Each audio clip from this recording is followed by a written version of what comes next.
Welcome to Let Me Fix This. Enjoy the video. You begin by confirming your Mac OS version and available storage. This matters because updates need space. Open Apple menu, choose about this Mac, then storage. Once done, plug into power and back up with Time Machine or an external drive. Don't skip this. You should also close apps and note any critical work. Updates can restart your Mac. Now open System Settings, go to General then Software Update, and click Check for updates to start the download. You will see either Update Now for incremental updates or Upgrade Now for major releases. Choose the appropriate option based on what appears.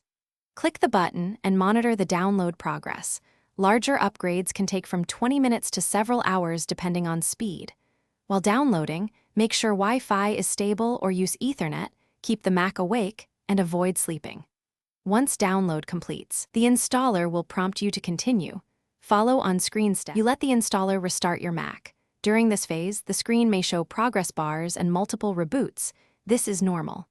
After the final boot, complete any setup assistant prompts and check about this Mac to confirm the new version.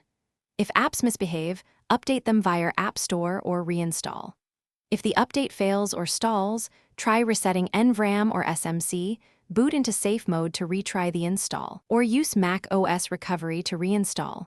These steps often resolve update errors. Thanks for watching. If you found this helpful, don't forget to like and subscribe.